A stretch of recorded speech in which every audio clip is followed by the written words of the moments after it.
Good morning friends. कैसे हैं आप? आई होप सो कि आप अच्छे होंगे और मैं भी अच्छी हूँ।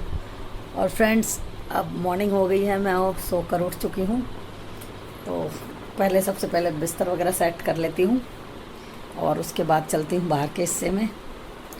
और बेटा जो है चला गया है कॉलेज, तो उसके लिए मैंने बना दिया था आलू पराठा। तो वो एक पराठा खा के चला गया कॉलेज ना, एक पराठा खा के चला गया वो। तो बोला मम्मी मैं दोपहर में आ जाऊँगा। आलू बहुत खाता है, आलू ही आलू, आलू ही आलू, आलू ही आलू खाता है। कुछ नहीं खाएगा, भूखा रह जाएगा, नहीं तो बस अपना प्रोटीन शेक पिएगा। इसमें वो मतलब अपनी सेहत का ध्यान रखता है। मैं नहीं दे पाती इतना ध्यान उसके ऊपर, वो खुद ही रखता है अपनी सेहत का ध्यान।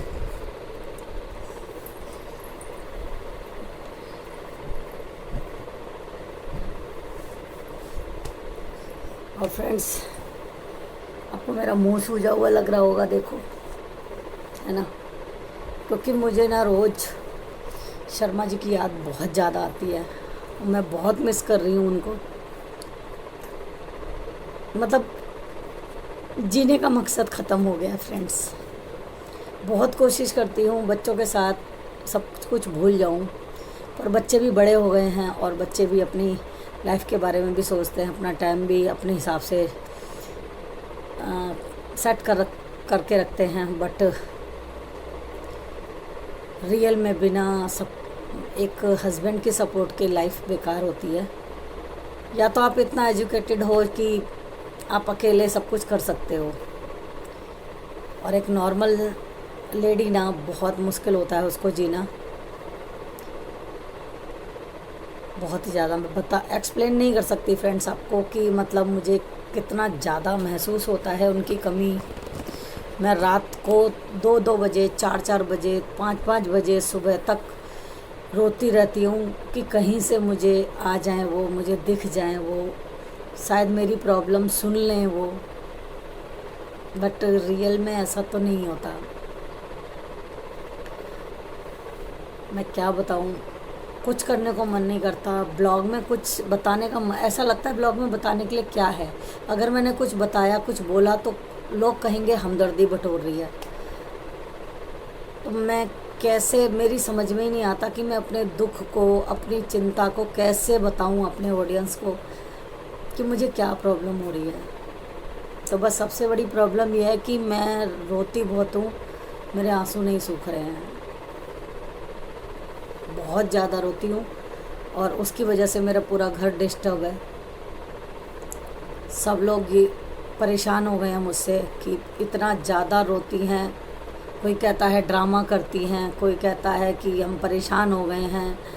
फ्रेंड सर्कल सब छोड़ दिया मैंने, बिल्कुल ही कोशिश की थी उठने की कि मैं वापस अपनी लाइफ में उसी तरह जीऊँ। ब्लॉग में बोला भी था मैंने, बट नहीं जी पा रही हूँ। बहुत मुश्किल होता है। हर पल, हर दिन कुछ न कुछ ऐसा हो जाता है कि मुझे उनकी याद आती है। जैसे किसी बच्चे ने कुछ बोल दिया तो मेरी आदत थी, मैं हर बात जो है ना उनसे कह देती थी, समझा लो इसको, ऐसे बोल रहा है, समझा लो इसको, ऐसे बोल रही है। तो मतलब अब कोई है नहीं मेरी सुनने वाला। तो मुझे इतना दुख लगता है कि मैं क्यों इतना डिपेंडेंट थी उनके ऊपर। पर गाइस, पता नहीं होता, हस्बैंड वाइफ का रिश्ता ही ऐसा होता है, एक दूसरे के ऊपर डिपेंड रहते हैं हम लोग, कभी सोच ही नहीं पाते। ये मैं हर ब्लॉग में बोलती हूँ कि मतलब ऐसा नहीं हो पा रहा, ऐसा नहीं हो पा रहा, पर मैं क्या करूँ, रियल में नहीं हो पा रहा है। खा भी रही हूँ, काम भी करती हूँ, ऑफिस भी जाती हूँ। ऑफिस में भी मतलब इतना फ्रस्ट्रेशन होता है कि मतलब किस पे निकालूँ, पता ही नहीं चलता किस पे निकालूँ। काम करती हूँ, काम मेड भी नहीं है, मतलब मेड हटा ही दी है। कुछ तो वो अपने मन से ही छोड़ के चली गई, कुछ मुझे हटाना पड़ा मजबूरी में। उसको थोड़ी सी प्रॉब्लम्स हो गई थी मेड के साथ। वही कोरोना टाइम में फ्रेंड्स, आप मुझे सजेशन दीजिए। कोरोना टाइम में अगर मेड ने 2 महीने छुट्टी कर ली है, ठीक है, तो हमने कहा ठीक है, आप मिडिल क्लास हो, गरीब हो, जो भी जैसे भी हो, तो मैं जो है ना 1 महीने की तनख्वाह आपको फ्री दूंगी। ठीक है गाइस, तो आप ये बताइए मुझे कि क्या मैं गलत हूँ? बट वो बोल रही है कि मैं 2 महीने की तनख्वाह लूँगी, मुझे 2 महीने की तनख्वाह चाहिए, क्योंकि 2 महीने लॉकडाउन था। सो फ्रेंड्स, बात ऐसी है, एक महीने में तो क्या हुआ कि मेरे हस्बैंड बीमार थे, तो वो काम कर रही थी, मतलब बीमार नहीं थे, ऐसे जुकाम खांसी था, तो काम कर रही थी वो। हमने सोचा नॉर्मल है, कुछ भी नहीं है, खांसी जुकाम तो चलता रहता है। डेली जाते थे ऑफिस, नहा धो के ऑफिस चले जाते थे, रात को आते, कोई दिक्कत नहीं थी, कुछ भी नहीं था। तो नॉर्मली फिर मेरे को जुकाम होने लगा, तो मैंने बोला मेड से कि भाई एक काम करो, मुझे भी जुकाम सा हो रहा है और आप ना आओ मत, अभी मत आओ मेरे घर पे, मेरा जुकाम ठीक हो जाए, हस्बैंड का जुकाम ठीक हो जाए ना तब आना, क्योंकि कोरोना जो है ना फ्लू से ही शुरू होता था, तो डर बैठा हुआ था अंदर से कि कहीं हमारी वजह से किसी गरीब को ना हो जाए। तो हमने उसको मना कर दिया। तो ये थी कितना 16 अप्रैल की बात, 16 अप्रैल को नहीं, 13 अप्रैल को, शायद 13 अप्रैल को, पता नहीं 16 को, याद नहीं आ रहा, 16 अप्रैल को। तो हमने उसको मना कर दिया। उसके बाद से क्या हुआ, सोसाइटी के गेट पर ही एंट्री बंद हो गई अगले दिन, कि कोई भी मेड नहीं आएगी, कोरोना बहुत तेज़ी से फैल रहा है। तो ठीक है, मेड, फिर मैंने इसको फ़ोन किया, मैंने कहा कहाँ हो, और अगर आ सकती हो तो आ जाओ काम करने के लिए, अभी मेरा जुकाम वगैरह ठीक है, शर्मा जी भी ठीक है। तो बोलती है कि तुम्हारी सोसाइटी में मना कर दिया है आने के लिए, काम के लिए। हमने कहा ठीक है, मत तो हम कर लेंगे, अच्छी बात है। फिर पूरा महीना निकल गया, नहीं पूरा महीना क्या, फिर अप्रैल में ही 26 तारीख को मेरे हस्बैंड अचानक एक्सपायर हो गई।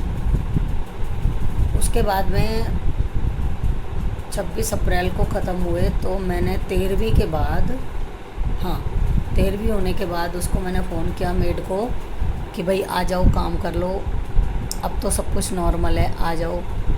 तो बोली नहीं, मेरे बच्चे मना कर रहे हैं, मेरे हस्बैंड मना कर रहे हैं, मैं नहीं करूँगी काम। हमने कहा ठीक है, ओके। हमने खुद करना काम शुरू कर दिया। बहुत मेड्स आई पर मैंने नहीं रखी, मैंने कहा अब हम खुद ही कर लेते हैं, जब तक ये सब हुआ है ना कोरोना का, तब तक हम खुद ही कर लेते हैं काम। तो हमने अपना रूटीन बना लिया, हम उसी तरीके से करते रहे अपना काम। बेटी और मैं खाना बना लेती, बेटी झाड़ू पोछा कर लेती, फिर दोनों अपना ऑफिस चले जाते।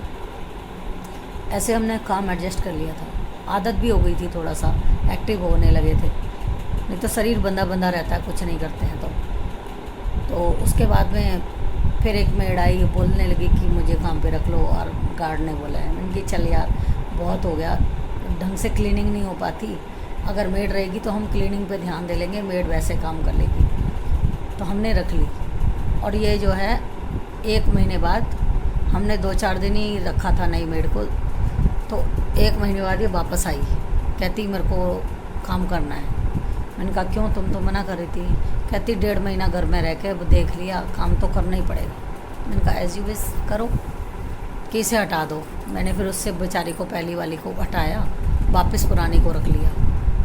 तो अब ये बोल रही है मैं 1.5 महीने बाद आई हूँ, तो मुझे पूरे 2 महीने के पैसे दो। जबकि ये गई थी तब भी मैंने पैसे दे के भेजा था, पूरे महीने के पेमेंट दे के भेजा था।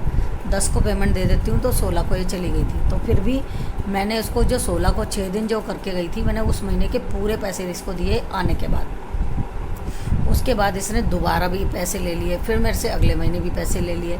मतलब मैंने कहा यार तुमने इतने पैसे क्यों ले लिए? कहते सब दे दें, 2 महीने के पैसे मैं तो लूँगी, नहीं तो मेरे को काम बहुत है। मैंने हाथ जोड़े, मैंने कहा भाई मैं इतना नहीं दे सकती, आपको जो दे रहा है वो ठीक है। तो फ्रेंड्स, मेरा आज ब्लॉग बनाने का मतलब यही है, चाहे सोसाइटी हो चाहे कॉलोनी हो, मेड्स को इतना मत ऑफ़र करो कि जो नॉर्मल बंदे हैं ना वो अफोर्ड ना कर पाए। पहली बात तो सोसाइटी में RW टीम होती है, वही डिसाइड करे कि गेट के अंदर एक फ़िक्स रेट बना दिया जाए मेड्स का, कि अगर 2 बेडरूम है तो 1000 रुपये, 1200 रुपये, जो भी कुछ है चलता रहे। 3 बेडरूम है तो 1500 रुपये, 4 बेडरूम है तो 1800 या 2000। झाड़ू पोछा बर्तन, ये अगर फिक्स नहीं करोगे तो इनका मुंह मांगा जो रेट है ना वो बढ़ता चला जाएगा, और एक मिडिल क्लास इंसान बहुत बुरी तरीके से फंस जाता है उसमें। कोई तो हाई फाई है, उनसे काम नहीं होता, वो 2 बेडरूम वाला 2000 रुपये दे रहा है कि मेरे को तो इमरजेंसी में करवाना ही करवाना है काम पूरा। तो भैया वो तो खुशी होकर करेगी ना, और फिर हम जैसों से मांगेगी, हमसे भी मिडिल कम है लोग, उनसे मांगेगी किराए पर रह रहे हैं। तो भैया इनके लिए एक रूल बना दीजिए प्लीज़। मैं हर RW टीम से कह रही हूँ, हर मेंबर्स की सोच को सामने रखते हुए बोल रही हूँ। सभी मेड से परेशान हैं, मेड्स मुंह खोल खोल के पैसा मांग रही हैं। उनका एक रेट फिक्स कर दीजिए जिससे सबको सहूलियत हो, और बिना कुछ कहे सुने मेड्स काम कर सकें, उनको भी कोई दिक्कत ना हो, और जो रहने वाले हैं फ्लैट वाले हैं उनको भी दिक्कत ना हो। मेरी रिक्वेस्ट है RW टीम्स, सोसाइटी मेंबर्स और सोसाइटी के रेजिडेंट्स से। तो आज मेरे को यह मजबूरी में वीडियो बनानी पड़ी है, आज का ब्लॉग जो बनाना पड़ा है। बाकी सब काम मैंने छोड़ के सबसे पहले इसी पे काम दिया है, क्योंकि मैं खुद कर रही हूँ काम, इसलिए मुझे लगा कि मुझे प्रॉब्लम्स हो रही हैं तो दूसरों को भी हो रही होंगी। क्योंकि मैं वर्किंग हो गई हूँ तो मुझे अब प्रॉब्लम होने लगी है, ढंग से क्लीनिंग नहीं हो पाती। और मेड आती थी तो झाड़ू पोछा बर्तन करती थी तो मैं पूरी क्लीनिंग कर लेती थी, तो घर हमेशा चमकता रहता था। अब हमें संडे के संडे टाइम मिलता है। सुबह डस्टिंग तो हो जाती है, बट जो प्योर क्लीनिंग होती है ना, दीवारें साफ़ करना, पानी से, पंखे, साबुन से, वो सब नहीं हो पाता। तो वो मुझे क्लीनिंग पसंद है, तो एज़्यूरली सबको पसंद होती है। तो मेरी इस वीडियो को जहाँ तक है शेयर कीजिए, ग्रुप्स में, फेसबुक पे, इंस्टाग्राम पे, जहाँ भी आपका कॉलम है, आपका अकाउंट है, आप वहाँ शेयर कीजिए, क्योंकि मेड्स की प्रॉब्लम सभी के साथ हो रही है और सब इसको सॉल्व करें, इस पर सोचें एक बार। अगर मेरा सजेशन पसंद हो तो प्लीज़ एक लाइक कीजिएगा। मैं चाहती हूँ एक लाइक करें, और मेरा सजेशन से आप अगर एग्री हैं तो इसको लागू ज़रूर करें। सबसे पहले अपनी सोसाइटी में लागू करें। Thank you, bye bye. मिलती हूँ नेक्स्ट वीडियो में, जो कि आज की जो पूरी मेरी अपडेट है डेली की, वो कल आएगी, कल के वीडियो में। क्योंकि आज तो मैं सुबह सुबह जो वीडियो बनाने लगी हूँ ना, तो जिस चीज़ से मेरे को दिक्कत हो रही है, पहले मेरे को वही दिखी, मेड की। तो पहले मैंने सोचा कि चलो बना देती हूँ, और थोड़ा सा डिस्टर्ब भी थी, देख रहे हो आंखें सूजी हुई हैं पूरी। तो आपसे बात करके थोड़ा सा अच्छा सा फील हो रहा है। बाय।